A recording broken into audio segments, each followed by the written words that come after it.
Ask Dave a question. Hey everybody, it's Camo Dave. It is the 10th of September 2020, and today I'm going to just do a quick video on some questions I get asked a lot. And so let's get to it, shall we? One of the questions I get asked a lot is, Dave, do you just spend all day doing YouTube? Is that all you do? Do you do anything else? I like to look at it this way, that most people have regular 9-to-5 jobs or 8-hour-a-day jobs. I certainly do not work 8 hours a day, at least on YouTube. YouTube for me is, it's about, first off, I don't do editing, okay? What I do basically is just shoot segments, put them together, and that's that. So to actually do a video, it takes me 20 minutes, half an hour to do a bunch of segments, okay? I don't always do it in half an hour. Sometimes I take longer because I'll film a few segments and then do something else and come and film a few more segments. But I'm filming other things, now and then. Anyway, so yeah, an average video, morning video will take maybe half an hour to film. And then I have this little combiner thing, which takes a few minutes, and then I upload it. And usually my uploads go pretty quickly because my internet here is pretty good. So the whole thing is less than an hour. I can start at 8 o'clock and have the video, I literally have no video at all at 8, and by 9 the video's up and running on YouTube. So let's just say an hour from start to finish. And that's it. And if I do 2 videos a day, that's 2 hours. So that's 2 hours. Okay, then what?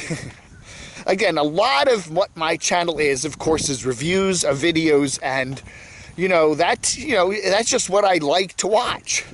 So do I think of that as work? Not really. There are certain YouTubers I like to watch. Some of them are nomads, some of them aren't. But I don't consider that to be work. And I'll do that all day long, off and on, watching various videos, watching stuff like that. So yeah, then that related question is, Dave, are you obsessed with YouTube? I don't think it's obsession. It's the fact that I just enjoy, at my age and my time in life, I enjoy watching real people doing real things, okay? I am not a fan of fictional television anymore. I really don't. Even fictional movies. I'm tired of watching stuff on television that didn't really happen, actors playing parts. I'm a huge movie fan, and I've always loved old movies, and I love watching Turner Classic Movies, and I love Humphrey Bogart and all these old movie stars and stuff like that. And there's a place in my heart for that. But right now, current media stuff, I just really enjoy watching real people doing real things, even though, is what they're doing on YouTube always real? Is it the real story? Are they flavoring it one way or the other? I don't know. But at least they're real people doing real things. And to me, that's more interesting than sitting around watching something that was written and scripted. My mother always said that to me. She said, she's a voracious reader, something that I'm not. And she said, she always liked to read real things, like travel. She liked a lot of traveling books. There were a lot of books where people go off and travel and write about it. She enjoyed those kind of books. She didn't care for fiction much. She said, why do I want to read something that's kind of fake, that they didn't really do it, And in a way, I kind of get that. Dave, are you a reader? I get that every now and then. Do you like to read? I do a lot of reading, but it's mainly newsy stuff. I have dyslexia. And one of the problems I have with it's just difficult to read. It's just difficult to sit there and look at a page with a whole bunch of words on it and not go into my head and get distracted. I find it hard to stay concentrated when I'm reading. I'm ADHD probably too, and my mind is wandering, and I don't know how many times when I'll sit there and start reading a page, and then I turn the page and I go, you know what, I was thinking about something else while I was reading, and I don't remember anything I read. Now, I know people can say, oh, that can be fixed, and you should train yourself to do that and whatever, but when it comes to novels and books and pages with lots of print on them, my brain just has a difficulty absorbing that. And I've just lived with that. No biggie. Dave, do you plan on doing any traveling in 2020? Well, 2019 was a very, very busy year for me. A couple of trips to Orlando, trip to Vegas, spending the summer in Athens, Georgia, doing trips into North Carolina and Atlanta, and back up to DC for a number of things in Maryland. I was busy last year. This year, no. This year, ever since January, I've been in the apartment here in Western North Carolina, and I've really liked it. I spent a couple months getting it fixed up, and then the pandemic hit, and I'll be honest with you. I am actually enjoying just kind of chilling out. I go out for hikes in parks like this. I do some hiking with other people around. I have done that this year. I don't film those hikes. I purposely don't. I just don't want to take the camera everywhere I go. Plus, I talk to other folks on those hikes, and there's no point in even taking a camera with me. But I have enjoyed some of the hikes I've done up in the mountains around here, and I plan to do more. And maybe we'll put some stuff on the videos. I don't know.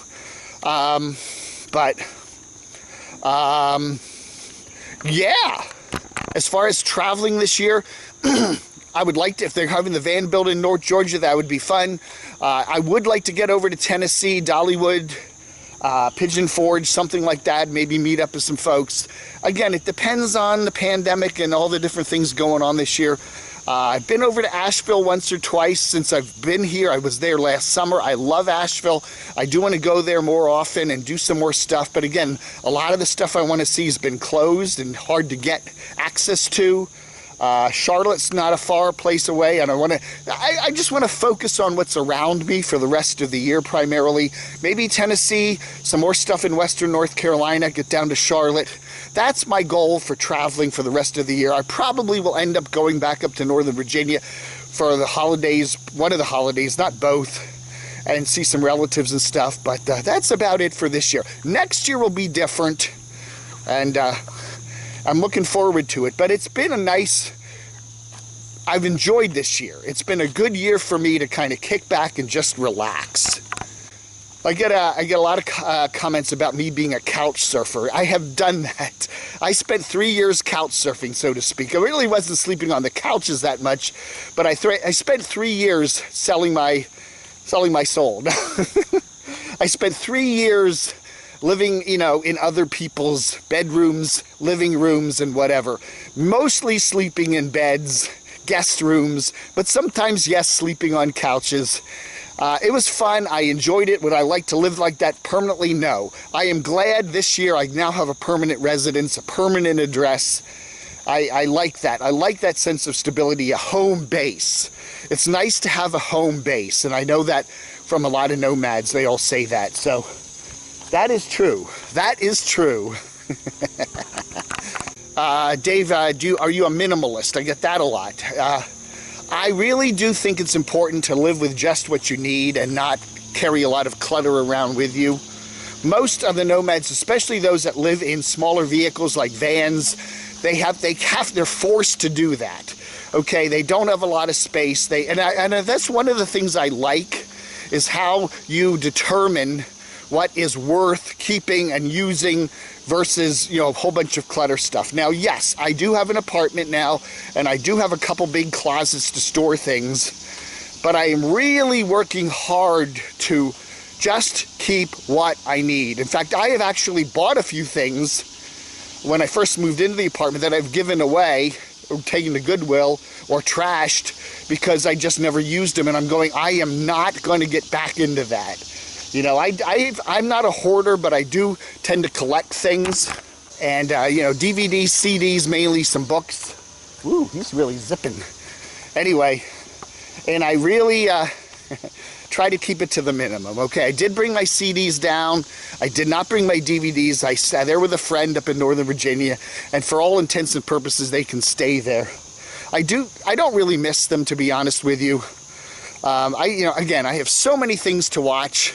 I spend so much time watching streaming stuff and YouTube and whatever. I just don't have time to watch DVDs. I just don't have enough time in the day. I get this question a lot. Dave, are you a Democrat or a Republican? You can guess probably from just watching a few of my videos which ways I tend to vote. But I always believe in keeping politics out of my videos, keeping religion out of my videos. Again, if you start dropping politics in your videos, you're going to anger like 40% of your viewers. Well, you know, if there's 40% either side, left or right, that are going to get mad at you no matter which side you take. So why do that, okay? When you go into a store, grocery store, do you want banners on the wall telling them that they support a particular political leader? No, you don't want to see that. You know, now that company may send their money to Republicans or Democrats or whatever for whatever reason, but you don't get hit with that when you walk in the store. And if you did, you might not shop there. Oh, yeah. So what's the point? What's the point of doing that? I have nothing against people that want to talk politics on YouTube if that's what your channel is. But if you're doing a nomadic channel or a reviews channel when you're talking about nomads and stuff, no, keep politics out of it. Sorry, Carolyn's RV Life. That being said, I am very active politically. I have voted in every presidential election since Jimmy Carter in 1976, running against Gerald Ford. So I voted in every presidential election. In Virginia, I voted almost every election. I don't vote in every election, but most every election. If there's a Senate race or some sort of major thing on the ballot, but yeah, every presidential race, I have not missed a single presidential election since I turned 18 in 1976. Dave, will you ever get on the road? I get that comment, I get that question a lot. You cover nomads. Do you want to be a nomad? No, not really, honestly. I don't know what it is. I find it kind of fascinating to watch nomads and people living in their vans and their RVs and their cars and whatever. But I probably would not like doing that.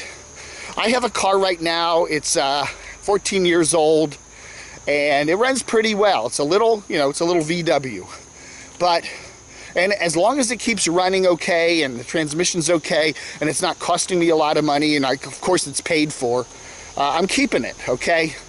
But someday maybe I'll need a new vehicle, and yeah, I might go for a small van. I might go for a certain SUV that's kind of car-ish, give me a little more space perhaps. Or I might go for another VW, a small VW that I like. I love small cars. I wouldn't mind, for a couple weeks or maybe even a couple months, traveling around the country, but staying in motels or couch surfing with people, friends. Do I want to live in a vehicle? No. I really have had no desire to do that. It just looks very uncomfortable. I like having a regular shower and a regular bathroom and a flush toilet and running water that I don't have to worry about, and I'm just used to that. You know, a nice bed in a bedroom with a fan, you know, a heater, air conditioning. I am used to all the mod cons. I do not want to, I really don't have any desire to live in a vehicle unless it was for a very, very short period of time, but certainly not on a permanent basis. Dave, why don't you put your friends and family in your videos? Well, I'm not staying with family right now, but when I do stay with family, I try to keep them out of my videos. I do have a friend I'm living with here in North Carolina, and I keep him out of the videos. He doesn't really want to be in them anyway, because I do not, you know, there's a lot of nasty people on YouTube and saying nasty comments, and I'm used to it. I don't care if they want to slam my beard and whether I've got a paunch or any other aspect of myself. I don't care. I put myself out in the public, and it doesn't bother me. But I don't want people talking about my friends and family. Oh, your sisters, you know, or your friends, whatever. You know, it's just they're, you know, they don't want to be in the public eye, and I don't want to put them in the public eye. And I think that YouTubers that put their families in front of everybody are sometimes doing a disservice to their families, okay?